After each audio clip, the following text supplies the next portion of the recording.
दोस्तों नमस्कार। सौगंध मुझे इस मिट्टी की, मैं देश नहीं बिकने दूंगा।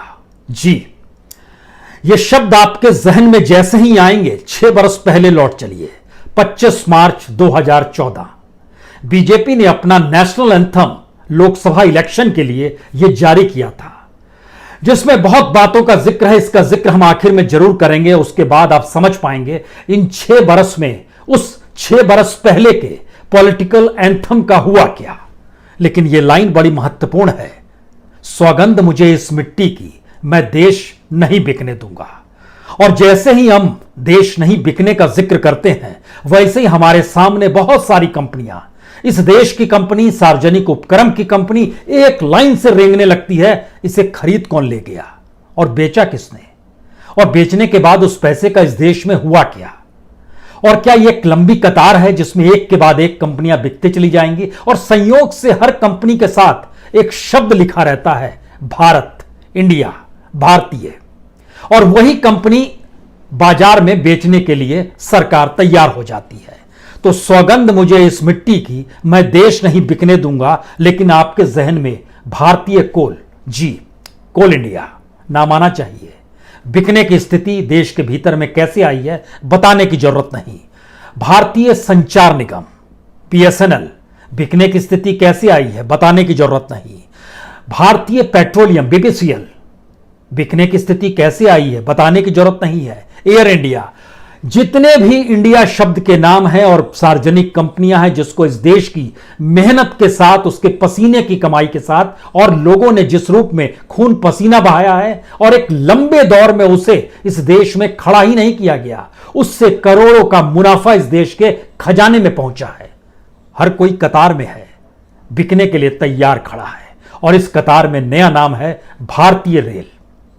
151 रेलगाड़ी, 109 रूट, यहां पर गाड़ियों का प्राइवेटाइजेशन होगा।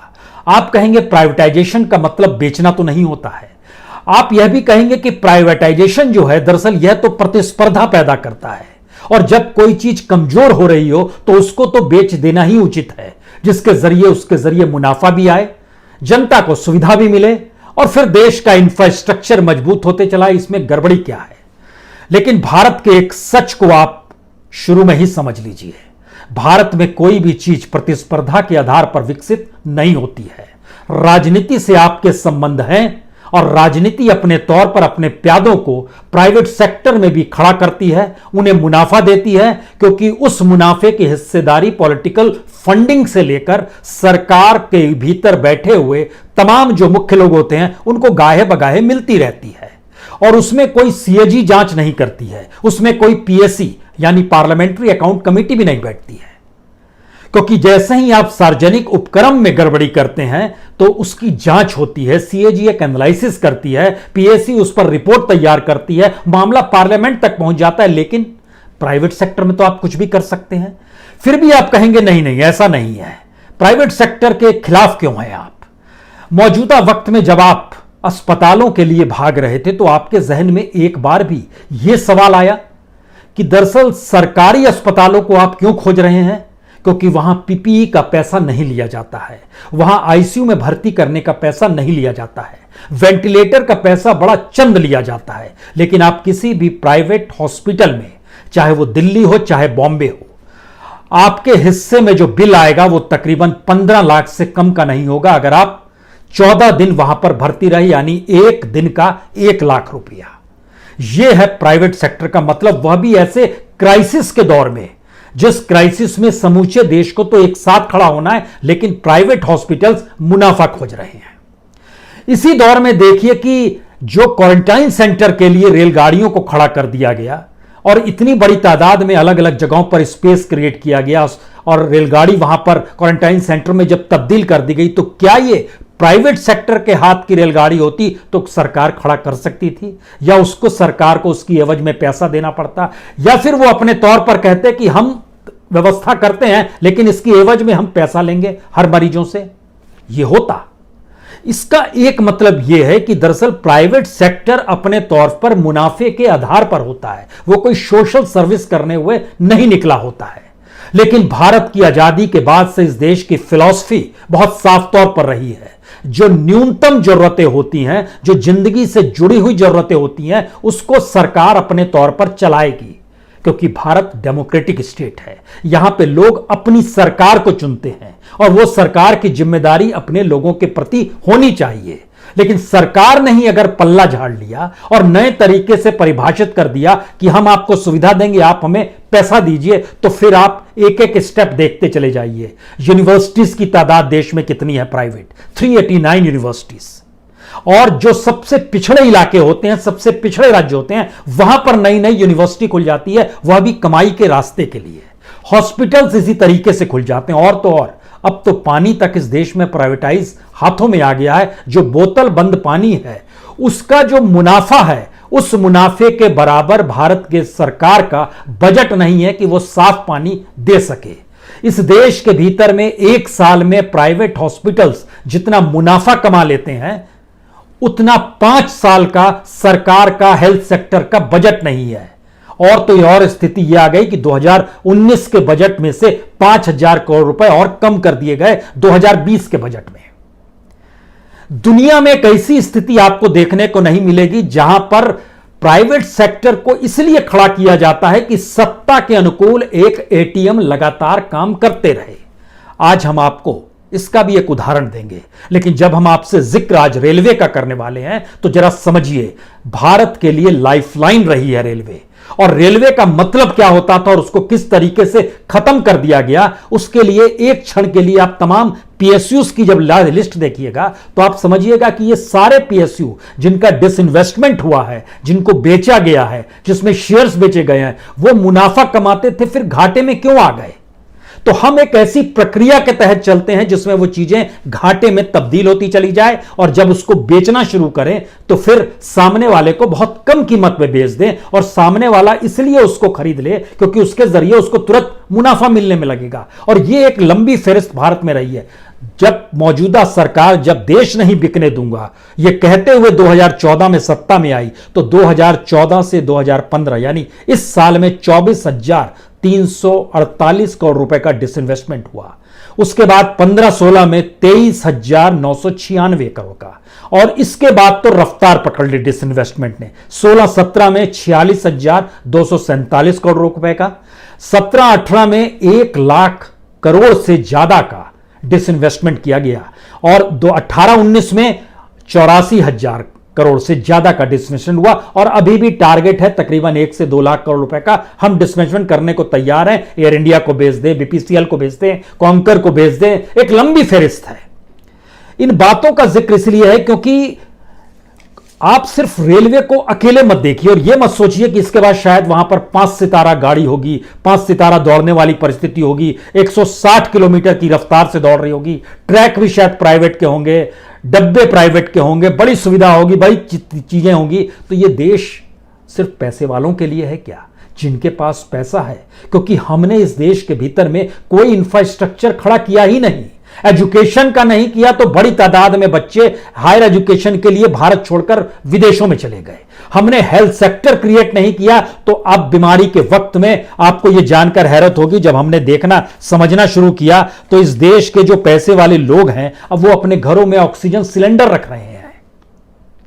इतना ही नहीं, वेंटिलेटर भी रखना चाह रहे हैं अपने घर में। कौन देगा अस्पताल में जाकर 1 लाख रुपए प्रतिदिन? इससे बेहतर है 4.5 लाख रुपए का शानदार वेंटिलेटर मिलता है, उसको अपने घर में लगा लो जिनके पास पैसा है। और तो और जो पल्स ऑक्सीमीटर है जिसकी कीमत तकरीबन 1,000 से 4,000 के बीच में होती है, वह भी लोग खरीदने लगे हैं, और उसको भी डॉक्टर्स कह रहे हैं आप खरीद के घर में रखिए। इससे आपको आइडिया लग जाएगा कि आपकी पल्स ऊपर नीचे जा रही है, ऑक्सीजन कम ज्यादा हुआ है कि नहीं हुआ है। हमारा देश का इंफ्रास्ट्रक्चर कुछ है ही नहीं। जिस देश में 80 करोड़ लोग 5 किलो अनाज के लिए सरकार ऐलान करती है, जिस देश में 80 करोड़ लोग 50 रुपए का थर्मामीटर नहीं खरीद सकते हैं, तो इसका मतलब है उस देश में उनके इलाज के लिए हम कोई व्यवस्था करेंगे नहीं कर रहे हैं। तो जो व्यवस्था जो लाइफलाइन रेलवे की थी उसको पहले ध्वस्त कर दो और उसको ऐसी हालत में ले आओ कि लोगों को लगने लगे अरे तो घाटे में चल रहा है। और इसके बाद उसको फिर बेचने की प्रक्रिया में धीरे धीरे लाओ, और जिनके पास पूंजी है, पैसा है, वो विरोध नहीं करेंगे, या फिर जिनके पास अल्टरनेटिव नहीं है जिंदगी जीने के लिए, उनको अगर रेलवे से सफर करना है तो वो करेंगे ही। यानी एक ऐसी परिस्थिति बना दी जाए जो कि ऐसा लगे कि सरकार का निर्णय बिल्कुल सही है। हमें लगता है कि आज 1974 के रेलवे स्ट्राइक का भी आपसे जिक्र करना चाहिए। रेलवे स्ट्राइक, जब उस समय जॉर्ज फर्नांडिस लीडर हुआ करते थे, उस वक्त ललित नारायण मिश्रा रेलवे मंत्री थे, प्रधानमंत्री इंदिरा गांधी थी। सिर्फ 20 दिन की रेलवे स्ट्राइक हुई थी, सब कुछ ठप हो गया था। और आपको जानकर हैरत होगी, उस वक्त के रेलवे मंत्री हो या प्रधानमंत्री हो, उनका एक ही वक्तव्य था, उस वक्तव्य का एक ही शब्द था, रेलवे स्ट्राइक ने 20 दिनों नहीं चलने से पूरी की पूरी अर्थव्यवस्था को तबाह कर दिया है। और यही बात अंतर्राष्ट्रीय अखबारों में लिखी गई, अंतर्राष्ट्रीय मीडिया में आई कि जॉर्ज फर्नांडिस की एक स्ट्राइक ने भारत की इकोनॉमी को कैसे डामाडोल कर दिया है। क्योंकि रेलवे का सबसे बड़ा योगदान था, रेलवे में सबसे ज्यादा उस वक्त दुनिया की किसी भी कंपनी में कोई काम करते थे तो वह रेलवे थी। आज की तारीख में रेलवे 8वां बड़ा संस्थान है जो सबसे ज्यादा लोगों को रोजगार देता है। लेकिन जरा सोचिए, 1974 में जब हम आपसे स्ट्राइक का जिक्र कर रहे हैं, तो उस समय के स्ट्राइक के कुछ डॉक्यूमेंट्स जब हम देख रहे थे कि आखिर किन वजहों से स्ट्राइक किया गया, और अगर स्ट्राइक किया गया तो मौजूदा वक्त का सच क्या है और उस वक्त का सच क्या था, यह भी देखने वाली चीज है। क्योंकि यह भी आपको जानकर हैरत होगी कि उस समय और अब के समय में रेलवे में कोई बहुत अंतर नहीं आया है। उल्टे रेलवे को और पैसा मुनाफा होना चाहिए, लेकिन उसको जिस रूप में ट्रीट किया जाता है वह झटके में आपको ऐसी स्थिति में लाकर खड़ा कर दिया जहां आप कहेंगे आपको कुछ लाभ नहीं हो रहा है। और ये लाभ नहीं होने की स्थिति में जो डॉक्यूमेंट्स बतलाते हैं, ये डॉक्यूमेंट्स भी हैरत करने वाले हैं। इन डॉक्यूमेंट्स के भीतर में हमने देखा कि आखिर 1974 में जब स्ट्राइक की गई थी, उस समय 70 लाख लोग प्रतिदिन सफर करते थे रेलवे से। आज कितने सफर करते हैं? आज 2,30,000 लोग सफर करते हैं। उससे पहले दिमाग में ले आइए, उस समय लगभग जनसंख्या 57 करोड़ थी, आज 130 करोड़ है। हम चाहते तो बहुत तेजी से चीजें डेवलप कर सकते थे, क्योंकि रेलवे की जरूरत इस देश में ज्यादा से ज्यादा लोगों को पड़ रही थी, सामान ज्यादा से ज्यादा ढोया जा रहा था, इंफ्रास्ट्रक्चर तेजी से हमको डेवलप करना चाहिए था, और लेकिन उसके समानांतर हमने कुछ भी नहीं किया। जरा इस परिस्थिति को समझिए, जब हम इस बात का जिक्र कर रहे हैं कि 70 लाख लोग अगर 1974 में ट्रेवल करते थे, तो अब की तारीख में 2,30,000 लोग ट्रेवल करते हैं, 2,30,00,000 लोग सफर करते हैं। उस समय लगभग 6 लाख टन प्रतिदिन माल ढोया जाता था रेलवे के जरिए। आज की तारीख में लगभग 33 लाख टन माल ढोया जाता है उसी रेलवे से।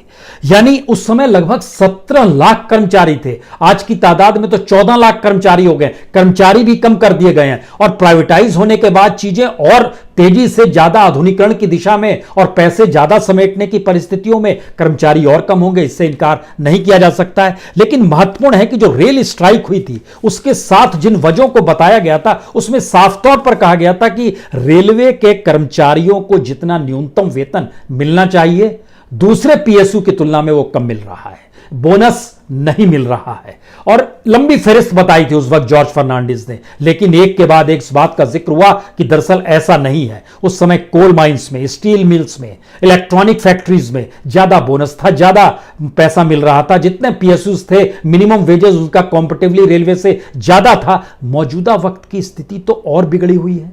मौजूदा वक्त में तो रेलवे के भीतर और ज्यादा त्रासदी हो गई है। अगर इन परिस्थितियों में रेलवे को लाकर अगर उस वक्त 20 दिन में देश की इकोनॉमी पर सिर्फ रेलवे से पड़ गया था, तो मौजूदा वक्त का सच तो यह है कि प्रधानमंत्री बनने के बाद नरेंद्र मोदी जी ने सोचा कि दरअसल अब रेलवे बजट भी खत्म होना चाहिए, और रेलवे बजट को भी मुख्य बजट में मर्ज कर दिया गया।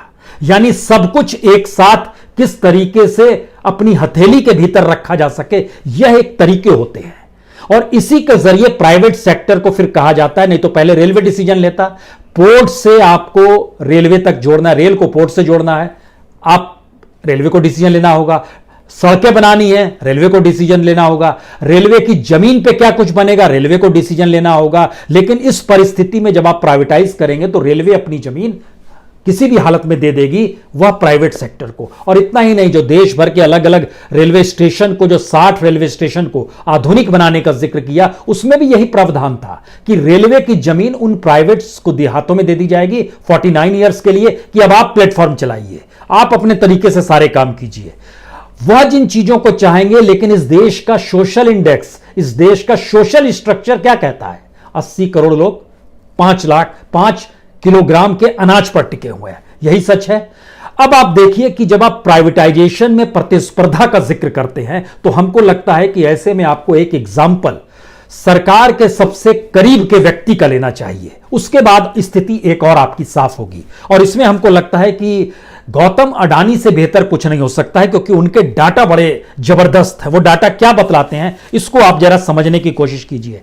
जब प्रधानमंत्री मोदी प्राइम मिनिस्टरशिप के लिए उम्मीदवार का ऐलान हुआ तो वह महीना सितंबर का महीना था, सितंबर 2013, और मई में चुनाव हो रहे थे। रिजल्ट मई का जैसे चुनाव खत्म हुआ तो ब्लूमबर्ग ने एक डाटा निकाला और डाटा के बारे में जानकारी दिया कि चूंकि हवाई जहाज जो इस्तेमाल किया जा रहा था वो अडानी एयरलाइंस का ही किया जा रहा था, उनका जो अपना जेट था जिससे उस वक्त प्रधानमंत्री मोदी प्रचार के लिए निकलते थे। महत्वपूर्ण ये नहीं है, निकल सकते हैं, उसमें क्या दिक्कत है? किसी भी प्राइवेट कंपनी का लेंगे, पेमेंट करें। हालांकि वो पेमेंट कितना किया गया वो कभी बाहर नहीं आ पाया।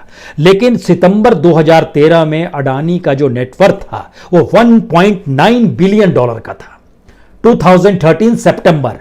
और इसके बाद 8 महीने तक जो प्रचार हुआ और ये लगने लगा कि अब प्रधानमंत्री मोदी इस देश के प्रधानमंत्री बन जाएंगे, जो कि गुजरात के मुख्यमंत्री थे वहां से निकल कर आके प्रधानमंत्री बन जाएंगे, इनके संपत्ति में इजाफा 1.9 बिलियन डॉलर से बढ़कर 6 बिलियन डॉलर हो गया। यानी लगभग 25 मिलियन डॉलर, 25 मिलियन डॉलर का मतलब बहुत साफ होता है, लगभग 186 करोड़ रुपए हर दिन इजाफा हो रहा था अडानी की संपत्ति में, और 4.1 बिलियन सिर्फ 8 महीने में बढ़ गया। अब सवाल है, जब प्रधानमंत्री बन गए उस समय तक अडानी की कंपनी क्या क्या करती थी, जब प्रधानमंत्री बनने के बाद क्या करने लगी और किस तरीके से और विस्तार हुआ। बीते 5 बरस में जो डाटा निकल कर आया, ये डाटा की जानकारी निकल कर जब ये सामने आई, उसमें यह बहुत साफ तौर पर आया कि देश के सबसे रईस शख्सों में शुमारी जो है वह मौजूदा वक्त में अडानी की है, रिलायंस के बाद है, मुकेश अंबानी के बाद है। लेकिन 2014 के मई में 6 बिलियन डॉलर की संपत्ति बढ़ते बढ़ते आज की तारीख में 15.7 बिलियन डॉलर हो गई। 15.7 बिलियन डॉलर का मतलब है 9.7 बिलियन डॉलर इस दौर में बढ़ गई। इसके बढ़ने का मतलब है हर दिन तकरीबन 5.3 मिलियन डॉलर बढ़ रहा था, यानी 39 करोड़ हर दिन बढ़ रहे हैं। और 9.7 बिलियन डॉलर का मतलब होता है लगभग 72,000 करोड़। इतना रकम बढ़ते चला गया। अब सवाल है कि देश की इकोनॉमी नीचे जा रही है, पब्लिक सेक्टर से जुड़े हुए इंस्टीट्यूशंस नीचे ढह रहे हैं, इस देश में डेवलपमेंट किसी भी रूप में कॉर्पोरेट्स का हो नहीं पा रहा है, लेकिन 1-2 कंपनियां धीरे धीरे डेवलप होती चली जा रही है। और डेवलप होते होते मौजूदा वक्त में तो इनको पोर्ट्स का किंग कहा जाता है, पोर्ट किंग ऑफ इंडिया कहा जाता है अडानी को, क्योंकि जितनी बड़ी 10 पोर्ट्स इनके पास हैं, टर्मिनल्स अलग से हैं, ये सारी चीजें ठीक है। लेकिन आज जब नेटवर्थ का जिक्र होता है, उस नेटवर्थ में जानकारी आती है कि 1.2 लाख करोड़ रुपीस का ये लिस्ट जारी की है, हुरून रिच लिस्ट जारी हुई है, जिसमें दुनिया के टॉप मोस्ट लोगों में भी अडानी का नाम है। सवाल ये नहीं है, सवाल है कोई रईस होता है हो, लेकिन सवाल है कि जब हम प्राइवेटाइजेशन की बात करते हैं तो प्राइवेटाइजेशन एक मुनाफा खोजता है। उस मुनाफे के मातहत अगर वो सरकार के अनुकूल है तो सरकार उसके अनुकूल नीतियां बनाती है, और इस नीतियों को किस रूप में कैसे लिया जाता है ये मेरे ख्याल से समझने के लिए मुंद्रा पोर्ट को आप समझ सकते हैं, जिस पे एक रिपोर्ट दी थी सीएजी ने, और फिर उस पर पीएससी ने जब उस पर कार्रवाई शुरू की तो गुजरात में चूंकि बीजेपी की सरकार थी तो पीएससी को निर्धारित करने वाले लोगों ने चीजें रफा दफा शुरू कर दी। उसके तरीके ये होते हैं कि दूसरे पोर्ट्स जो हैं वहां पर कम से कम काम हो, और जो पोर्ट्स आपके करीबी का है या प्राइवेट सेक्टर में जिसको आप लोग को लाभ पहुंचाना है उसको ज्यादा से ज्यादा हो। कमोवेश रेलवे में भी यही स्थिति आएगी। जो 109 रूटों का जिक्र है, जाहिर है वो 109 रूट घाटे वाले तो नहीं होंगे, वो दिल्ली से मुंबई होंगे, मुंबई से हैदराबाद होंगे, मुंबई से चेन्नई होंगे, कुछ इस तरीके से चलेंगी। जो सबसे बेहतरीन रूट्स हैं वही रूट्स होंगे जिसमें सबसे ज्यादा मुनाफा है। तो उस मुनाफे को डेवलप करके ये देश अपने आप को क्यों नहीं डेवलप करके सार्वजनिक उपकरणों को मजबूत करता है? क्योंकि इसलिए हमको ये शक है, क्योंकि मौजूदा वक्त में जब हम आपसे डाटा बतला रहे थे कितने करोड़ का डिसइन्वेस्टमेंट हुआ, तो जो पब्लिक सेक्टर कंपनी जो लिक्विडेटेड की गई है उसमें 23 कंपनियां मौजूदा सरकार के जरिए हुई है और सिर्फ 4 कंपनी इससे पहले लिक्विडेशन में गई है। उसमें आपको 2002 में एक कंपनी थी, mining and allied machinery corporation limited. Manmohan Singh के दौर में जो इंडियन एयरलाइंस था, एयरपोर्ट सर्विस, उसको मर्ज किया जाता है इंडियन एयरलाइंस में, एयर इंडिया में मर्ज कर दिया जाता है, या एयर इंडिया कार्गो को उसमें शामिल कर दिया जाता है। लेकिन यहां जिन 23 कंपनियों का जिक्र है उसमें तो हिंदुस्तान ऑर्गेनिक केमिकल लिमिटेड भी है, हिंदुस्तान वेजिटेबल ऑयल कॉरपोरेशन भी है, एसटीसीएल भी है, ग्रेडा एचपीसीएल बायोफ्यूल भी है, Bharat wagon and engineering company भी है। अब आप ध्यान दीजिए कि हिंदुस्तान वेजिटेबल ऑयल का जब हम जिक्र कर रहे हैं तो फिर लौटिए जो प्राइवेट सेक्टर के लोग अपने तरीके से वेजिटेबल ऑयल के साथ आए, इसमें फिर अडानी का भी नाम आएगा, आपके जो करीबी हम लोग मानकर चल रहे हैं। झटके में रोड का सेक्टर हो, रेल का सेक्टर हो, मेट्रो का सेक्टर हो, सोलर का सेक्टर हो, डिफेंस का सेक्टर हो, माइन का सेक्टर हो, यहां तक कि वाटर कंजर्वेशन का भी सेक्टर हो, वह भी फिलहाल अडानी इंटरप्राइजेस से जुड़ चुका है। इसका मतलब प्रतिस्पर्धा नहीं होता, इसका मतलब मुनाफा किसी को पहुंचाना होता है। और जब आप मुनाफा किसी को पहुंचा रहे होते हैं तो उसके जरिए कुछ आपको लाभ मिलने की हमेशा एक गारंटी रहती है। 2014 में अक्सर इस बात का जिक्र होता था, जब उस वक्त चुनाव प्रचार के लिए अडानी के हवाई जहाज से निकला करते थे तो कहा जाता था अडानी बीजेपी के लिए एटीएम है। लेकिन मौजूदा वक्त में यह बात छोटी पड़ जाएगी, इसका कोई महत्व नहीं बचा, क्योंकि आप ध्यान दीजिए कि पोर्ट्स इस देश के भीतर में जितने बंदरगाह हैं उन बंदरगाहों की फहरिस्त जब आप देखना शुरू कीजिएगा, एयरपोर्ट्स, पावर प्लांट्स, ये सारा कैसे संभव है कि किसी एक कंपनी को लाभ हो रहा हो, कुछ को घाटा हो रहा हो, और जिसको लाभ हो रहा है उसने कर्ज लिया हुआ है बाजार से, बैंक से, तमाम जगहों से, कर्ज नहीं भी लौटाएगा तो भी चीजें उसकी चल रही है। ये कैसे संभव है? तो इसका मतलब है भारत में प्राइवेट सेक्टर प्रतिस्पर्धा के लिए नहीं होता है, इसका खेल कुछ बिल्कुल अलग और निराला है। क्योंकि जब इस बात का हम जिक्र कर रहे हैं, सोचिए पावर प्लांट मुंद्रा में, ट्रायड में जो महाराष्ट्र में है, कवई राजस्थान में है, ओडुपी कर्नाटक में है, बिट्या जो गुजरात में है, गोड्डा झारखंड में वहां पर क्रिएट किया जा रहा है, गुजरात के दहेज में है, मध्य प्रदेश के छिंदवाड़ा में है, यहां पर ये पावर प्रोजेक्ट इस रूप में क्रिएट किए जा रहे हैं। और जब हम पोर्ट्स की बात करते हैं, और इस बात का हम जिक्र आपसे कर रहे थे कि पोर्ट्स को इस रूप में क्रिएट किया जाता है कि उस राज्य के बाकी पोर्ट्स धीरे धीरे खत्म होने लगे, फिर उन पोर्ट्स पर भी आपका कब्जा हो जाए। और इसका बेहतरीन उदाहरण जो है, हमारे ख्याल से ये गोवा का पोर्ट है, सबसे बड़ा पोर्ट जो है गोवा का, जो सबसे पुराना पोर्ट है इस देश के भीतर में, उसको जिक्र जब आप करेंगे और उसके जरिए समझेंगे तो आप जान पाएंगे कि मोरमुगांव पोर्ट ट्रस्ट जो है वो आज का नहीं, जब पुर्तगालीज आए थे उस समय से है, यानी 18वीं सदी का वो पोर्ट है, सबसे पुराना पोर्ट है। लेकिन मौजूदा वक्त में इस देश में सबसे बड़ा पोर्ट प्राइवेट सेक्टर का मुंद्रा पोर्ट है जो काम हो रहा है। लेकिन इस मोरमुगांव पोर्ट में भी काम अडानी की कंपनी ही करेगी। मुंद्रा, हजीरा, दहेज तीनों गुजरात का है। धामरा जो उड़ीसा का पोस्ट है, जो इससे पहले सरकार के नाम पर था, वो धीरे धीरे शिफ्ट होते चला गया, और अब जिस तरीके से वहां पर स्टेक्स लिए जाते हैं, काम दिया जाता है, और इस तरीके से धीरे धीरे वह कब्जे में चला जाता है। इसी तरीके से कुतपुतलू जो है तमिलनाडु का, या फिर टूना पोर्ट है गुजरात का, या विजाक का है आंध्र प्रदेश, ये टर्मिनल्स भी हैं कुछ इसमें। अब इन चीज़ों का जिक्र जब हम आपसे करते हैं कि जितने पावर सेक्टर हैं, जितने पोर्ट्स हैं, जितनी सड़कें बन रही हैं, जितनी रेल लाइनें बन रही हैं, तो इसका मतलब यह है कि दरअसल इस सेक्टर में कौन सी कंपनी आएगी?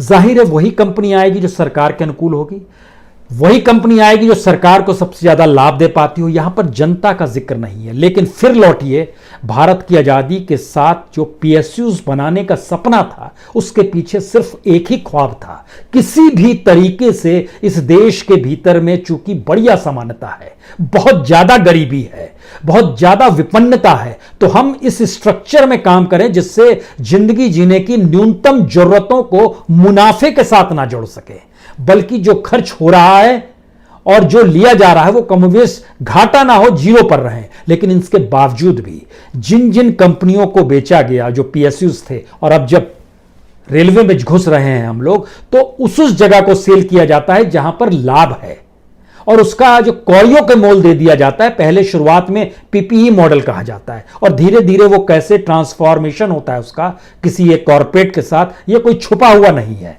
ये मेरे ख्याल से सारी चीजें खुली हुई है और इसमें कुछ। अब जब इन बातों का हम जिक्र आपसे करते हैं कि तो आपके दिमाग में बहुत सारे सवाल होंगे कि ये कैसे संभव है कि ये कोई देश को इतना भी बेच सकता है क्या, या देश इतना भी बेचा जा सकता है क्या।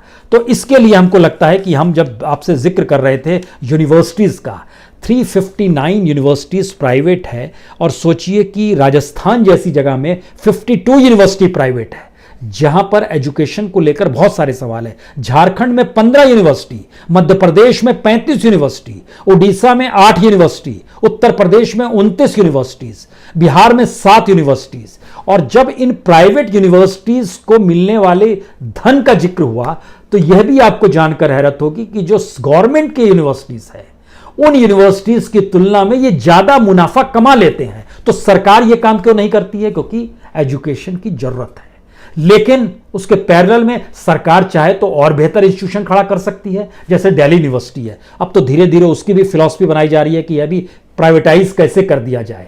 ठीक इसी तरीके से जब हम इस बात का आपसे जिक्र कर रहे थे हॉस्पिटल्स का, उसका जब हमने डाटा देखा कि इस साल का बजट 67,484 करोड़ का सरकार का बजट है पूरा का पूरा, और पिछले साल 67,000 था, इस बार 63,000 हो गया, कम ही हो गया है। लेकिन दूसरी तरफ 6 लाख करोड़ से ज्यादा का मुनाफा जो प्राइवेट हॉस्पिटल्स है उनको एक साल में मिल जाता है। तो इसका मतलब क्या है? इसका मतलब है कि या तो सरकार चलाना नहीं जानती है या सरकार जानबूझ के नहीं चलाती है, क्योंकि गवर्नमेंट जब चला रही होती है तो वो जांच के दायरे में आएगा ही। दूसरी सरकार कागज पन्ने खोलेगी अगर सत्ता बदलती है तो क्यों नहीं सारी चीज ऐसे हाथों में देते चले जाओ जिसकी जांच तो आप करेंगे नहीं। पॉलिसीज की जांच करेंगे तो कुछ ब्यूरोक्रेट फंसेंगे, उनको जेल में कुछ दिन के लिए डाल दिया जाएगा, हालांकि वो अभी नहीं डाला जाता है। लेकिन मान लीजिए कैसी स्थिति आती चली जा रही है, तो क्या ये देश को ऐसी स्थिति में लाकर खड़ा नहीं कर रहे हैं जहां पर सरकार हर जिम्मेदारी से मुक्त हो जाए, और जो देश की लाइफलाइन है, चाहे वो एजुकेशन हो, चाहे वो हेल्थ हो, चाहे वो रोड हो, चाहे वो रेलवे हो, चाहे वो पानी हो, आपने सबको प्राइवेटाइज कर देंगे और इससे पहले जो इंस्टीट्यूशंस चले आ रहे थे उनको हम कौड़ियों के मोल बेच देंगे। अब हमको लगता है आखिर में उस पूरी लाइन पे आइए जिसका जिक्र हम कर रहे थे आपसे कि 2014 में 6 बरस पहले इसको अपनी एंथम बनाया गया था, और ये प्रसून जोशी ने ये पूरा का पूरा कविता लिखी थी जिसको बीजेपी ने एंथम बनाया था। सौगंध मुझे इस मिट्टी की, मैं देश नहीं मिटने दूंगा, मैं देश नहीं झुकने दूंगा। ये धरती मुझसे पूछ रही कब मेरा कर्ज चुकाओगे, मेरा अंबर मुझसे पूछ रहा कब अपना फर्ज निभाओगे। मेरा वचन है भारत मां को, तेरा शीश नहीं झुकने दूंगा। सौगंध मुझे इस मिट्टी की, मैं देश नहीं मिटने दूंगा। अब देखिए इसके आगे, वो लूट रहे सपनों को मैं चैन से कैसे सो जाऊं, वह बेच रहे अरमानों को खामोश मैं कैसे हो जाऊं। हां मैंने कसम उठाई है, मैं देश नहीं बिकने दूंगा, मैं देश नहीं झुकने दूंगा। क्या कमाल है। इस गीत को 2014 में सुने और इस गीत को 2020 में सुने, क्या राय बनेगी आपकी? सोचिए। बहुत बहुत शुक्रिया, बहुत बहुत शुक्रिया।